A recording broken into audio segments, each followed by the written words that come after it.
Hello, this is Dr. Mark Rosen, and today we're going to be looking at critical care ultrasound vignettes number 2. And once again, these vignettes are real-life cases, and the purpose of looking at these vignettes is to see how ultrasonography can affect medical care in the intensive care unit or the emergency department. So let's look at case number 2. In this case, you're rounding in the intensive care unit when one of the nurses calls you to see one of the other patients on a stat basis. Mr. S is a 62-year-old male with pneumonia who was in the ICU for his pneumonia for about 3 days. He was doing very well with no shortness of breath, and today he was going to be transferred out to the wards. Suddenly he dropped his O2 sats and became diaphoretic and short of breath. His blood pressure is unchanged at 130/86. His past history includes diabetes, gastritis, mild renal insufficiency, presumably from the diabetes, and COPD.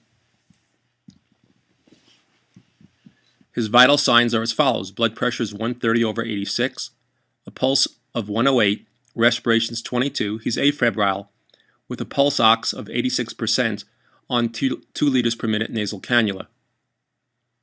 His general appearance of that of a patient with mild shortness of breath, which is different than how he was just a few hours ago. He's able to speak in full sentences without difficulty, but clearly has some shortness of breath that was not there previously. His heart exam is normal. His lung exams is unchanged from yesterday, with mild crackles in the right upper lobe, where his pneumonia was seen on the radiograph. There's no JVD.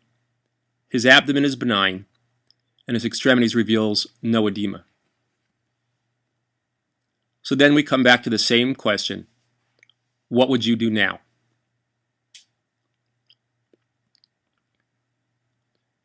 Mr. S did not appear to require intubation. He was short of breath, but certainly nowhere nearing requiring intubation. He was changed from his oxygen at 2 liters a minute nasal cannula to 40% by mask. His O2 sats increased, and he was carefully monitored to be sure his mental status did not change from CO2 narcosis. He did not appear to be a CO2 retainer, and his mental status stayed at its baseline normal state. The following tests were ordered: stat chest x-ray, EKG, ABGs, CBC, basic chem panel, and in case he needed anticoagulation, a baseline INR and PTT.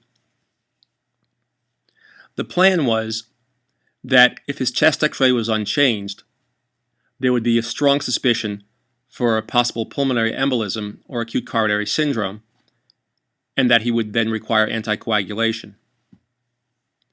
If the chest x-ray was severely different, then a CT angio might not be required. But if his chest x-ray was unchanged and there was no other explanation radiographically, a CT angio was to be ordered, and the presumptive diagnosis of pulmonary embolism would be entertained. A focused bedside ultrasound exam was performed while awaiting the tests, and it included the following: a cardiac ultrasound to assess whether or not he had dysfunctional segments, as you would see with an acute coronary syndrome, a fast scan of the abdomen, which actually is done very rapidly and would look for intra-abdominal bleeding, and a scan of both of his legs to see if he had a deep vein thrombosis, which can be seen in 50% of people with pulmonary emboli. Now, it's important to realize how rapidly all of these tests could be done. This chest x-ray was ordered on a stat basis and took slightly less than 10 minutes to be performed. But all these scans were completed by the time the chest x-ray was actually done. Now here's a typical 4-chamber apical view of the heart.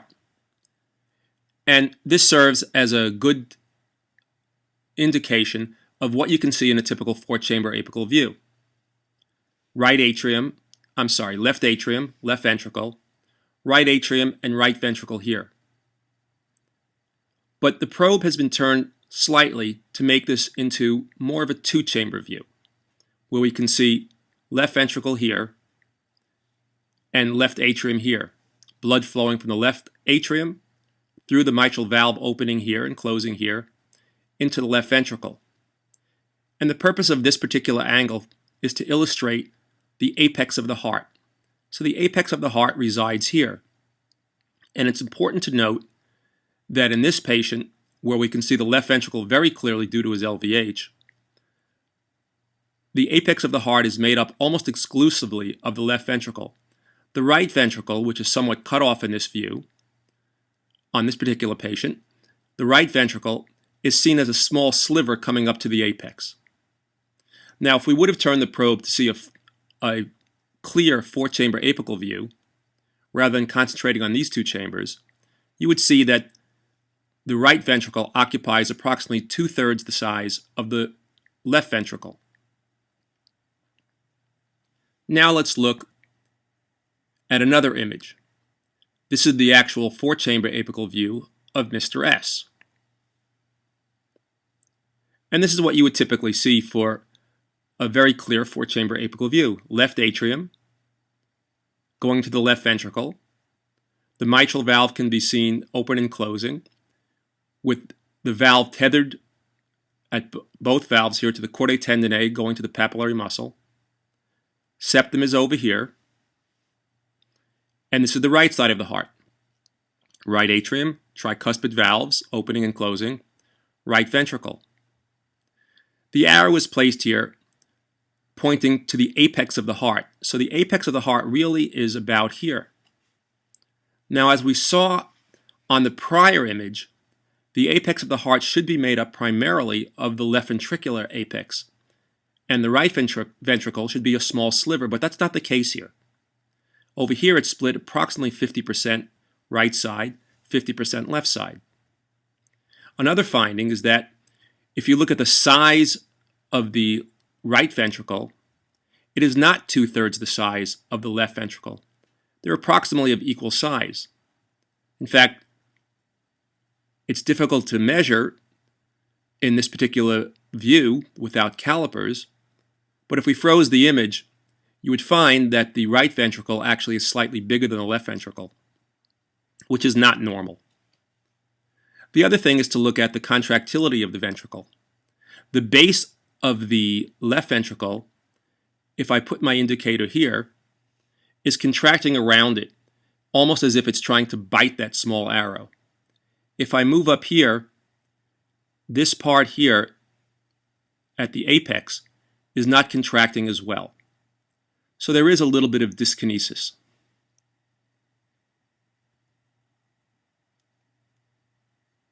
So note the apical hypokinesis at the arrow, as well as the size of the right ventricle, which is enlarged. The EKG shows a sinus rhythm with a conduction defect and nonspecific STT wave changes.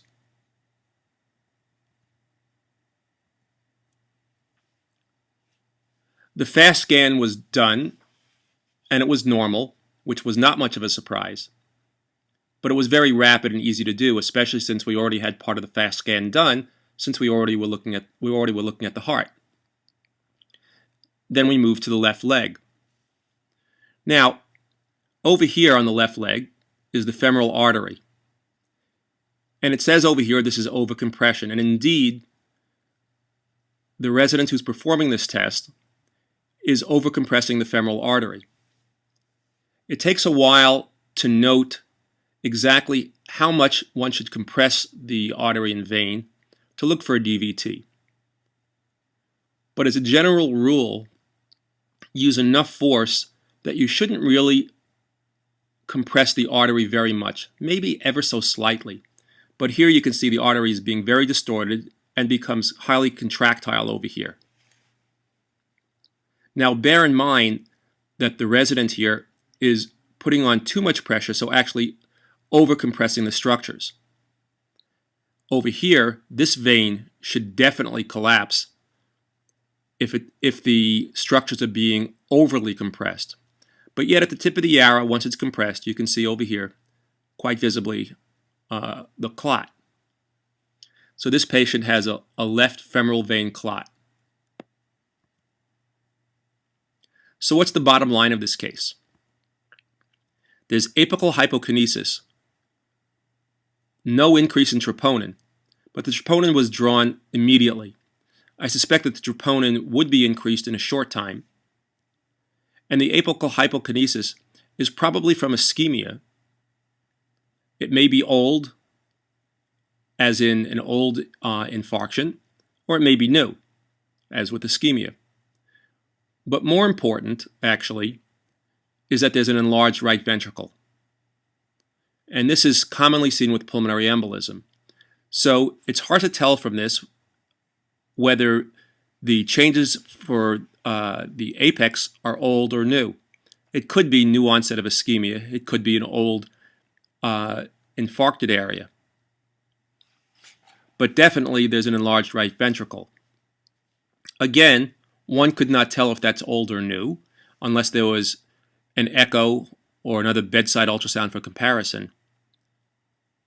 But in this clinical situation where we're worried about pulmonary embolism, that's rather a large finding for a pulmonary emboli, especially in view of positive scan for deep vein thrombosis. So there's presumptive diagnosis of pulmonary embolism from a DVT as the etiology for the shortness of breath, and possibly secondary myocardial ischemia if that apical hypokinesis is new. Now the CTA was avoided, which is actually quite good since this patient did have renal insufficiency from his diabetes. Pulmonary embolism and acute coronary syndromes are both treated early with heparin. This patient's primary problem ended up being the pulmonary embolism. The patient had no further EKG changes, and the nonspecific changes went away. The apical hypokinesis actually did go away later on also. So there was some ischemia, and the enlarged right ventricle went away as well. So in this case, early bedside ultrasound picked up two diagnoses and allowed for early intervention for not only the myocardial ischemia, which was presumably secondary to the primary diagnosis, but the primary diagnosis, which was pulmonary embolism secondary to a deep vein thrombosis. Important to note is that all of this was picked up at the bedside without radiation, without contrast, and before the chest X-ray was even performed. So thank you, and we'll see you at the next vignette for some additional learning about critical care ultrasonography.